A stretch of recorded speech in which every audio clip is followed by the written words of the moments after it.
नमस्कार, मैं हूं शरद द्विवेदी और हमारा आज का मुद्दा है 4 का चैलेंज, सियासत बेचैन। राज्यसभा का चुनाव, इसके पहले भी इसी फोरम पर हम इस विषय पर एक से अधिक बार चर्चा कर चुके हैं, लेकिन क्या करें, ये सब्जेक्ट ही ऐसा है। और बीच में एक घटनाक्रम और बड़ा हो गया, और घटनाक्रम था राजेंद्र भारती जी से जुड़ा हुआ। अब ये मामला सुप्रीम कोर्ट में गया है, क्योंकि अपनी माताजी की एफडी को लेकर वो विवादों के घेरे में आए, आरोप के घेरे में आए, और उसे कदाचरण मानते हुए न्यायालय ने उन्हें 2 साल से अधिक की सज़ा भी सुनाई। इसके बाद फिर ये बात शुरू हो गई कि क्या कांग्रेस अब उलझ रही है राज्यसभा के गणित में, और ये भी महत्वपूर्ण बात है कि क्या कहीं ना कहीं ये चुनाव में, जबकि 2.5 साल बचे हैं, करीब 2 साल 7-8 महीने, इन परिस्थितियों में क्या बीजेपी फिर एक बार टेस्ट करना चाहेगी कि कांग्रेस की यूनिटी कितनी और कैसी है, और क्या उसकी ये भी स्ट्रैटेजी होगी कि वो जो मौजूदा लीडरशिप है कांग्रेस की, उस लीडरशिप को लेकर भी कहीं ना कहीं, या उनके कॉन्फिडेंस को भी हिलाने के लिए, क्योंकि और कोई बड़ा कारण राज्यसभा की सीट को हासिल करने की कोई बीजेपी की बहुत गहरी इच्छा है, या बीजेपी के लिए डू और डाई की बैटल है, ऐसा कुछ भी नहीं है। कोई ऐसा सिनेरियो नहीं है कि आप ये कहें कि बीजेपी के लिए बहुत ये प्रतिष्ठा का प्रश्न बन गई है। 2 सीटें उसे मिल ही रही हैं, और तीसरी सीट के लिए जो गणित कह रहा है कि 4 अगर उधर से इधर आ गए तो कांग्रेस के लिए नुकसान और बीजेपी के लिए मुस्कान, इस तरह की बात हो सकती है। पहले देखिए हमारी ये रिपोर्ट, और उसके बाद फिर आज इसी पर एक बार फिर डिबेट की तरफ।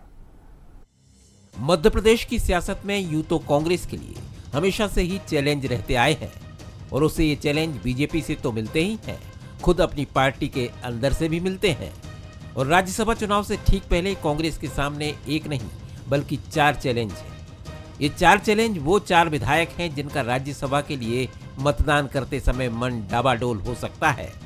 जिस तरह से कांग्रेस के विजयपुर और दतिया विधायक के वोट देने के अधिकार पर सवालिया निशान लगा है, कहा जा रहा है कि राज्यसभा में बीजेपी क्लीन स्वीप की फिराक में है। हालांकि बीजेपी का कहना है कि जो भी होगा वो कांग्रेस की खुद की गलतियों से होगा। तो ये माने कि राज्यसभा में भी तीसरी तैयारी है भारतीय जनता पार्टी की, और विकास के साथ बाकी चीजें भी। देखिए, राजनीतिक क्षेत्र में हमारे जो प्रतिबद्धता है उस पर हम काम कर रहे हैं, और न्यायालय उसे छिपा करके अगर कांग्रेस के लोगों ने अगर अपने प्रत्याशियों को खड़ा किया है और न्यायालय के निर्णय आ रहे हैं, तो न्यायालय के निर्णय में आने में दूध का दूध पानी का पानी हो रहा है। इसको बीजेपी कांग्रेस से नहीं देखना चाहिए। हमारे लोकतंत्र की खूबसूरती है, हमारे भी प्रत्याशी के खिलाफ कोई फैसला होता तो वो भी सामने होता है। ऐसे में हम न्यायालय का निर्णय का सम्मान करते आगे बढ़ रहे हैं। दरअसल एमपी में 3 राज्यसभा सीटें खाली हो रही हैं। विधानसभा में संख्या बल के हिसाब से 2 राज्यसभा सीट पर बीजेपी का उम्मीदवार चुना जाना तय है। फिलहाल की विधायकों की संख्या के मुताबिक तीसरी सीट कांग्रेस को मिलनी चाहिए, लेकिन जिस तरह से 2 विधायकों के वोट देने के अधिकार पर सवाल उठे हैं, और तीसरी विधायक निर्मला सप्रे की निष्ठा संदिग्ध है, कांग्रेस की वास्तविक संख्या 65 से घटकर 62 हो गई है। अब यदि 4 विधायक और इधर से उधर होते हैं तो कांग्रेस के लिए जरूरी 58 वोट जुटाने मुश्किल होंगे, और ये सीट बीजेपी के पास जा सकती है। हालांकि कांग्रेस का कहना है कि वो पूरी तरह एक है। भारतीय जनता पार्टी के टाइमिंग की दाद देता हूँ कि क्या टाइमिंग है भारतीय जनता पार्टी की, किस तरह से भारतीय जनता पार्टी लोकतंत्र को जख्मी करना चाहती है। इसके बाद भी मैं दावे से कहता हूँ कि राज्यसभा की तीसरी सीट पे जो बीजेपी की नज़र है, जो घृणित षड्यंत्र है, कांग्रेस एकजुट है, लीडरशिप एकजुट है। डंके की चोट पे तीसरी सीट हम जीतेंगे, राज्यसभा हम जीतेंगे। सियासी गलियारों में जो भी चर्चा हो, लेकिन ये तो तय है कि बीजेपी बिना पुख्ता तैयारी के तीसरी सीट के लिए अपना उम्मीदवार नहीं उतारेगी। लेकिन यदि उतारती है तो फिर कांग्रेस के लिए चिंता की वजह हो सकती है। जाहिर है 2020 की तरह इस बार भी सियासी आस्थाओं की परीक्षा की घड़ी तो है ही। तो आपने देखा क्या है पूरा मसला। हमारे सवाल देख लीजिए। क्या बीजेपी राज्यसभा की तीसरी सीट के लिए उम्मीदवार उतारेगी? और क्या ये ऐसा कोई उम्मीदवार हो सकता है जो कांग्रेस से ही बीजेपी में आया हो, जिससे कहीं एक पोलराइजेशन जो है उसको भी बीजेपी प्रमोट कर सके? राजनीति में कुछ भी असंभव नहीं है।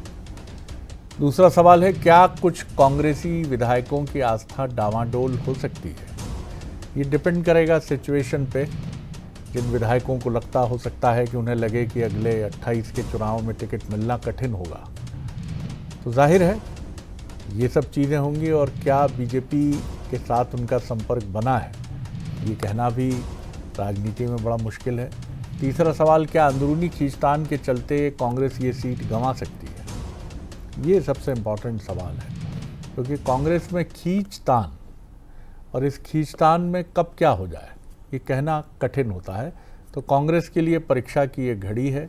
अगर सब कुछ अच्छा हो जाता है तो कांग्रेस के लिए बहुत बड़ा संबल होगा, और वो इसे कोट करेगी इलेक्शन तक कि देखिए साहब, कुछ नहीं हुआ, हम बिल्कुल अच्छे से रास्ता पार करके निकल गए। भले ही हमारे पास संख्या किन्हीं कारणों से कम हो गई थी, लेकिन हमारे विधायकों ने पार्टी के प्रति अपनी निष्ठा, ईमानदारी का पूरा प्रदर्शन किया। ये तो वक्त ही बताएगा। जो मेहमान हमारे साथ हैं उनसे मिलिए। संदीप पौराणिक जी हैं, मध्य प्रदेश के वरिष्ठ पत्रकार, राजनीतिक विश्लेषक, बहुत स्वागत है संदीप जी। अजय धवले जी हैं, युवा नेता हैं, एडवोकेट हैं, प्रखर, और उसी के साथ ही पार्टी के प्रतिनिधि भी हैं, प्रवक्ता हैं, उनका बहुत स्वागत है अजय जी। उमेश त्रिपाठी जी हैं, नेता हैं, वरिष्ठ नेता हैं कांग्रेस के और प्रवक्ता हैं, उनका भी स्वागत है। संदीप जी, इसके पहले भी हमने, शायद एक बार आप भी मौजूद थे, हमने इस फोरम पर बात की है, इसी विषय पर बात की है। कैसे आप देखते हैं इस विषय को? क्या मतलब बीजेपी एक मन बना सकती है, बनाएगी तो थोड़े से उसके कारण क्या होंगे? कारण क्या ये होंगे कि मौजूदा लीडरशिप, जीतू पटवारी जी, उमंग सिंगार जी को झटका देना, साइकोलॉजिकल एज लेना, किस तरह की रणनीति हो सकती है बीजेपी की? शरद जी, ये राज्यसभा का चुनाव बड़ा महत्वपूर्ण है। कारण भी उसके पीछे है कि 2.5 साल बाद, जैसे आपने कहा, विधानसभा के चुनाव, उससे पहले नगर निगम और नगर पालिका और पंचायतों के चुनाव हैं। कोई भी राजनीतिक दल हो वो बढ़त लेना चाहेगा। 2 सीटें बीजेपी के पास आना लगभग तय है या आनी ही है। तीसरी सीट के लिए संभावना है। कांग्रेस के साथ एकजुटता बड़ी समस्या पहले भी थी और आज भी है। उम्मीदवारी का चयन पार्टी कैसे करती है, किसे उम्मीदवार बनाती है, ये बड़ा सवाल रहेगा। दूसरी तरफ बीजेपी ये कोशिश करेगी कि कुछ विधायक, देखिए सियासी गलियारों में हमेशा ये चर्चा रहती है कि कांग्रेस के 5 से 6 विधायक बीजेपी के संपर्क में हैं, वो पाला बदल सकते हैं, असंतुष्ट चल रहे हैं, तमाम चीज़ें। सवाल एक और उठता है शरद जी कि आखिर ये कांग्रेस में ही क्यों होता है? कांग्रेस के विधायकों के दल बदल करने की बात क्यों आती है? कांग्रेस के अपने आरोप हो सकते हैं, वो एक अलग बात है, लेकिन बीजेपी मुझे लगता है कि वो दांव खेलने की कोशिश करेगी। जैसा अभी आपने अपनी रिपोर्ट में कहा और अपने उसमें कि कांग्रेस से आए हुए बीजेपी में कुछ कद्दावर नेता हैं, उनके मध्य प्रदेश के कांग्रेस विधायकों से संपर्क हैं, और अगर उन विधायकों को ये लगेगा कि हमारा वो नेता जो हमसे दूर गया है और उसके जरिए हम फिर बीजेपी के करीब जा सकते हैं और 2028 का चुनाव भी लड़ सकते हैं, तो मुझे लगता है कि बड़े पैमाने पर दल बदल भी हो सकता है आने वाले समय। जब क्रॉस वोटिंग होगी तो तमाम बातें उठेंगी, वैधानिकता पे चुनौती दी जाएगी। मुझे लगता है कि ये चुनाव बड़ा चुनौतीपूर्ण है, लेकिन कांग्रेस के 4 नेता, दिग्विजय सिंह, कमलनाथ, जीतू पटवारी और उमंग सिंगार की एकजुटता उन्हें ये नैया पार करा सकती है। अगर बिखराव रहा तो मुझे लगता है कि कांग्रेस को नुकसान भी हो सकता है। बिल्कुल, आपने मार्के की बात कही है। अजय जी, क्या सोच रही होगी बीजेपी? ये तो बीजेपी और उसके रणनीतिकार जाने, लेकिन परिस्थितियां जैसी बन गई हैं, और परिस्थितियां जिसको कहते हैं मौके पर चौका लगाना, तो बीजेपी की ये स्ट्रैटेजी हमने पहले भी देखी है कि अगर मौका मिला तो उसने कभी चूकने जैसी कोई गुंजाइश रखी नहीं है। अब जो परिस्थितियां हैं सबके सामने हैं, कैसे देखते हैं आप इसे और क्या कहेंगे? जी, निश्चित तौर पर शरद जी, जिस प्रकार से संदीप जी ने एक कैलकुलेटेड विषय रखा कि ये कांग्रेस का इंटरनल विषय है। आज जो क्राइसिस चल रहा है वो कांग्रेस की कहीं ना कहीं जो नीतियां हैं या नेतृत्व के प्रति अस्पष्टता है, कहीं ना कहीं एक एंटाइटलमेंट का भाव कार्यकर्ताओं को संगठन के साथ में नहीं है, नेतृत्व के साथ में नहीं है, उस वजह से एक डिस्ट्रस्ट निर्माण हुआ है। अब उस डिस्ट्रस्ट में जो कार्यकर्ताओं के बीच में, नेतृत्व के बीच में या उनके विधायकों के बीच में, इस डिस्ट्रस्ट को यदि राज्यसभा का चुनाव अपने आप में मौका देता है, अवसर प्रदान करता है, तो उस अवसर का कुछ कांग्रेस के विधायकगण यदि लाभ उठाते हैं और अपनी भावनाओं को वो व्यक्त करते हैं, जैसे कि हम कहते हैं कि बहुत एक अंतरात्मा की आवाज़ का जो एक विषय आता है कि उन्होंने अपनी अंतरात्मा की आवाज़ सुनी और किसी अन्य राजनीतिक दल के प्रतिनिधि को वोट दिया। तो लेकिन ये समझने की आवश्यकता है कि ये कांग्रेस के साथ में ही क्यों होता है और बार बार क्यों होता है। तो इसका दूसरा जो सबसे बड़ा कारण है वो है कि फ्रैगमेंटेड वॉइसेस। आज कांग्रेस में जिस प्रकार से नेतृत्व के विरोध में वॉइसेस होती है, उनको नेतृत्व सुनता नहीं है।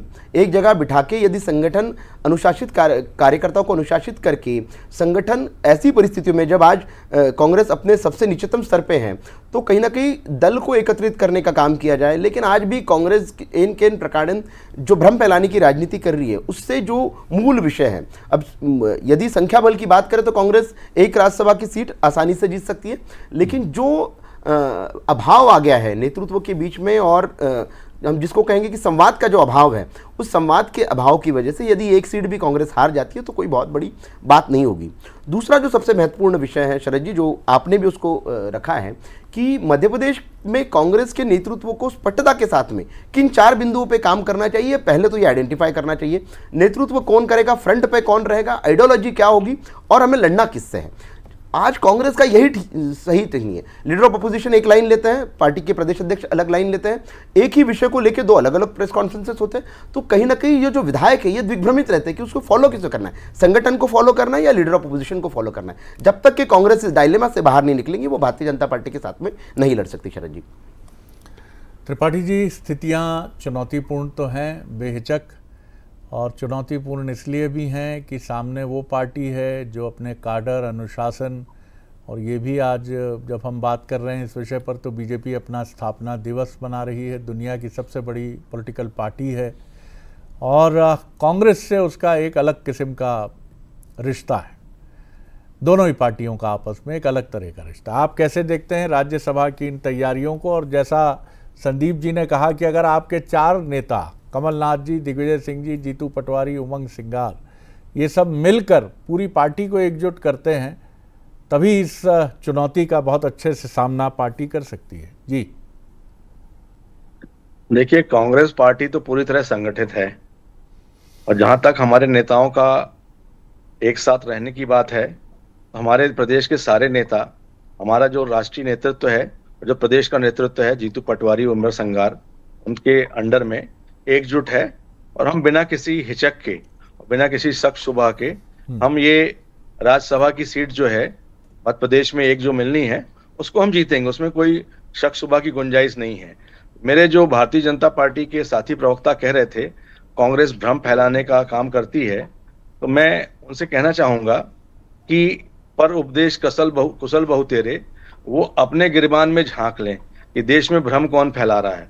पूरी दुनिया जान रही है कि डोनाल्ड ट्रंप के छोटे भाई नरेंद्र सिंह मोदी हैं। नरेंद्र मोदी जी जो है, जिस प्रकार ट्रंप एक ही सेंटेंस में 2 विरोधाभासी बात कहते हैं, इसी प्रकार नरेंद्र मोदी जी भी अपने दिन भर में 2 बार बयान बदलते हैं। तो भ्रम फैलाने का काम तो भारतीय जनता पार्टी का है, और ये अभी से नहीं कर रहे हैं। जब उन्होंने पहली बार 93 में गणेश जी को दूध पिलाया था आरएसएस ने, तब इन्हें समझ लिया था कि देश में अफवाहें कैसी फैलाई जाती हैं। तो और मैं दूसरा निवेदन करूंगा भारतीय जनता पार्टी के प्रवक्ता से कि देखिए, वो अपनी पार्टी का ख्याल रखें। हमारी पार्टी एकजुट है, और सारे कांग्रेस के जो विधायक हैं वो राज्यसभा के चुनाव में एकजुट होकर कांग्रेस प्रत्याशी जो भी तय होगा उसको वोट करेंगे। त्रिपाठी साहब, क्रिकेट में जब भी, अब तो कमेंटेटर उस तरह की टिप्पणियां नहीं करते, क्रिकेट भी अब बहुत तेज और आगे निकल गया, लेकिन एक समय ऐसा था कि जब हम लोग स्कूल में थे तो बॉलर अपील करता था तो वो ये कहते थे कि जोश ज़्यादा, भरोसा कम। कांग्रेस ये बात ज़रूर कहती है और कहना ही चाहिए उसे, क्योंकि उसकी निष्ठा, प्रतिबद्धता, लेकिन जिस तरह से अभी आनंद शर्मा जी 4 दिन पहले तारीफ कर रहे थे बीजेपी की नीतियों की, बीजेपी की पॉलिसीज़ की, बड़ी संख्या में आपके नेता उधर से इधर आ गए हैं। जो नहीं आए हैं वो या तो कपिल सिब्बल जी समाजवादी पार्टी के साथ हैं राज्यसभा में, और गुलाम नबी आज़ाद जी जम्मू कश्मीर में एक अलग ही अपनी अलग जगाने की कोशिश कर रहे हैं, लेकिन जानते सब हैं। ये चुनौतियां आपकी हैं, कारण क्या है उस पर मैं नहीं जाऊंगा, उस पर बड़ी लंबी डिबेट हो सकती है, लेकिन हाँ, इनसे ये चुनौतियां आप कहेंगे कि नहीं चुनौतियां नहीं, पार्टी के सामने हम एकजुट हैं, तो माफ़ कीजिएगा इसमें जोश ज़्यादा है और विश्वास जो है ये तो देखिए जी हाँ बोलिए। देखिए ये जो चुनौती और आप जो बता रहे हैं ये सभी पार्टियों में है। आज भारतीय जनता पार्टी जो अटल अडवाणी की पार्टी थी, जिसमें एक फोटो भी वायरल हुआ था सोशल मीडिया में, जिसमें अडवाणी जी, प्रमोद महाजन जी, सुषमा स्वराज जी सब कुर्सियों में बैठे हैं, नरेंद्र मोदी जी जमीन बैठे हुए हैं। तो ये कैडर और नेतृत्व में परिवर्तन बदलाव होता रहता है। जी, आज का विषय हमारा अलग है, मैं वही उसी पे आ रहा हूँ। लेकिन आप ये भी तो त्रिपाठी जी हमारी बात हुई थी कुछ समय पहले सत्यनारायण सत्तन जी से। उन्होंने कहा 85 के समय अर्जुन सिंह जी ने ऑफर दिया था मुझे, उन्होंने नाम नहीं लिया था, माफ़ कीजिएगा मैं नाम ले बैठा। उन्होंने कहा कि ऑफर दिया कि आ जाओ हमारे पास, क्या रखा है वहाँ, कब तक संघर्ष करोगे, लेकिन वो बने रहे। 93 से 2002 तक बहुत आपके नेताओं की, बहुत दिग्विजय सिंह जी की बहुत प्रगाढ़ता रही बीजेपी के तमाम बड़े नेताओं के साथ। उनका भोज कैलाश जी के यहाँ, पटवा जी के यहाँ, गौर साहब के यहाँ होता रहा, लेकिन बीजेपी से लोग इधर नहीं आए। खैर वो एक अलग बात है, कार्डर बेस्ड पार्टी का फर्क है। और मैं ये भी नहीं कहता कि कांग्रेस की कमजोरी का प्रतीक है कि कांग्रेस से लोग इधर आ गए। संदीप जी इसी पर आता हूँ मैं। ये बात आपने एक बड़ा हिंट किया कि कांग्रेस से आए कुछ कद्दावर नेता और बीजेपी में जो है जिनको लग रहा है टिकट अगली बार होगा नहीं होगा। हमारी प्रॉक्सिमिटी तो कमलनाथ जी से थी, हमारी प्रॉक्सिमिटी तो दिग्विजय सिंह जी से थी, अब 28 में पता नहीं इन नेताओं के हाथ में कितना टिकट होगा। ये थ्योरी काफ़ी बिलीवेबल लगती है सर। देखिए शरद जी, बात भी सही है, क्योंकि मैंने एकजुटता की बात कही, त्रिपाठी जी ठीक कह रहे हैं, उनका भरोसा है कि एकजुटता रहेगी पार्टी में। लेकिन जो चीज़ हम लोग देख रहे हैं वो साफ दिख रही है कि कहीं ना कहीं खिंचाव है पार्टी में। खिंचाव है। आप ये मान के चलिए कि दिग्विजय सिंह जी की राहुल गांधी से जो मुलाकात हुई, अगर थोड़ा सा साइन लैंग्वेज को हम समझें तो कहा यह गया कि SIR को लेके बात हुई, जबकि लोगों का यह अनुमान है कि वहाँ कुछ सफाई देने जैसी बात थी, क्योंकि दिग्विजय सिंह ने उससे पहले चुनाव न लड़ने की बात कही थी। क्या लगता है कि जरूरत थी दिग्विजय सिंह को यह कहने की कि चुनाव में नहीं लड़ूंगा?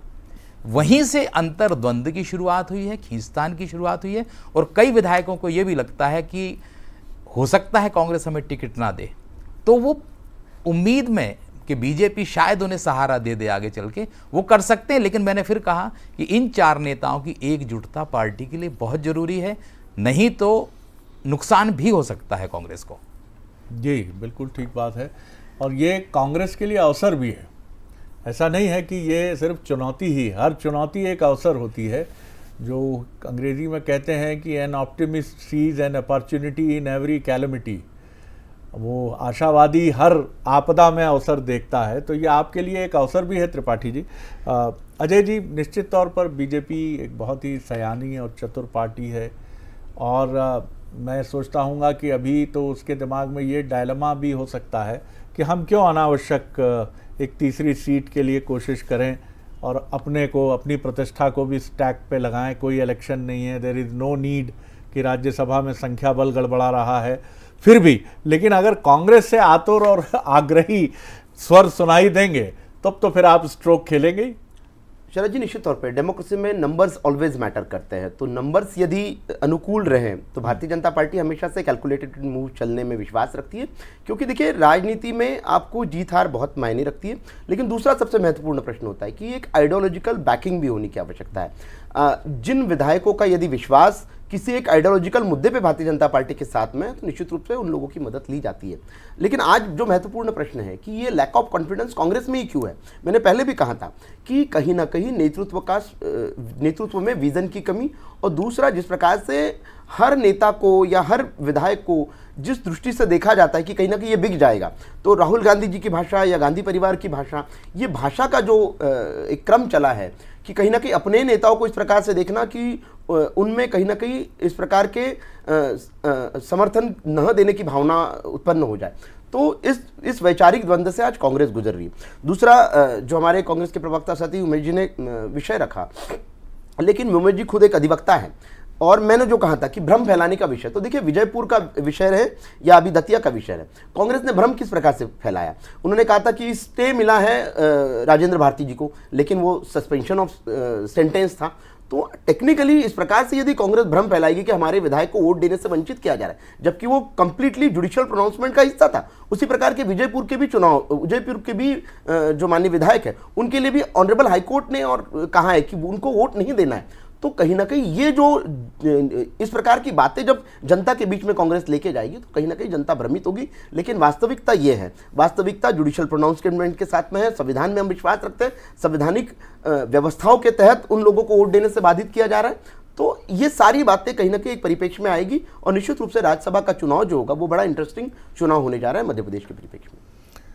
उमेश जी, हम सुनते हैं राजनीतिक समीक्षकों से कि इंदिरा जी जब प्राइम मिनिस्टर होती थी तब भी मध्य प्रदेश में बड़े दिग्गज नेता होते थे। मोतीलाल वोरा जी, श्यामा प्रसाद जी, विद्याचरण जी, अर्जुन सिंह जी, माधवराव सिंधिया जी, और ऐसा भी नहीं है कि तब भी ये सारे क्षत्रप लीडर्स जो हैं अपने अपने रीजन में रिस्पेक्टिव समर्थन के साथ होते थे। लेकिन जब भी कोई क्रूशल मूवमेंट होता था, इलेक्शन या उसके अलावा, तो इंदिरा जी का एक ही कहना होता था, आप अपने डिफरेंसेस अब देखते रहिए, उसे अभी किनारे करिए, और मुझे अभी मध्य प्रदेश में जीत चाहिए। ये एक स्टैक होता है लीडर का। मैं नहीं कह रहा राहुल जी का नहीं है, लेकिन हाँ, अभी बहुत सारी चीज़ें कांग्रेस में केंद्र से भी स्वीकार्यता के चैलेंज का सामना तो कर रही हैं। राहुल जी, प्रियंका जी शायद लिहाज करते हैं, खुलकर नहीं बोलते हैं उस तरह से, क्योंकि उनकी लिगेसी है, उन्होंने देखा इन लीडर्स को, इनका सम्मान करते हैं। वो एक चैलेंज तो है, क्योंकि ये मौका ऐसा है कि दिल्ली को भी इस समय बिल्कुल एकजुटता के साथ मध्य प्रदेश पर फोकस करके मध्य प्रदेश का ये इलेक्शन स्मूथली निकालना चाहिए। हो सकता है वो कोशिश कर रहे हो। देखिए, कांग्रेस पार्टी में उसका मनोबल, उसका उत्साह भरपूर है।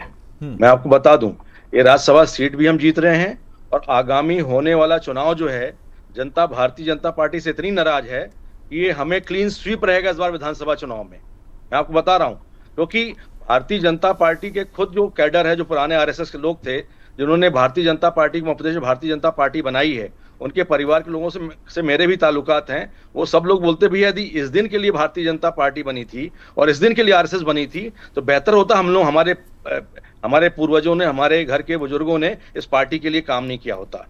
आज इतना भ्रष्टाचार है पूरे प्रदेश में, पूरे देश में, जो भारतीय जनता पार्टी ने किया है। उसमें जो संघ का पुराना कार्यकर्ता था, जो 2 धोती लेकर प्रचारक के रूप में निकला था, आज उसको लगता है कि हम किस दलदल में फंस गए हैं। तो देखिए, कांग्रेस तो अंग्रेजों से नहीं डरी, तो भारतीय जनता पार्टी, आरएसएस तो किस खेत की मूली है। और देखिए, हम इस राज्यसभा चुनाव में हम जीत रहे हैं, और आगामी विधानसभा चुनाव में भी कांग्रेस पार्टी जीत रही है, क्योंकि हमारा कार्यकर्ता जो बीच में कुछ विघ्न संतोषी जीव थे, उनको भारतीय जनता पार्टी ने अपने कचरे घर में रख लिया है। हम चाहते हैं वो वही बने रहें, हमें उनकी आवश्यकता नहीं है। हमारा जो कार्यकर्ता पूरे उत्साह के साथ राज्यसभा चुनाव हो चाहे आगामी विधानसभा चुनाव है, उसमें मध्य प्रदेश में जीत दर्ज करेगा।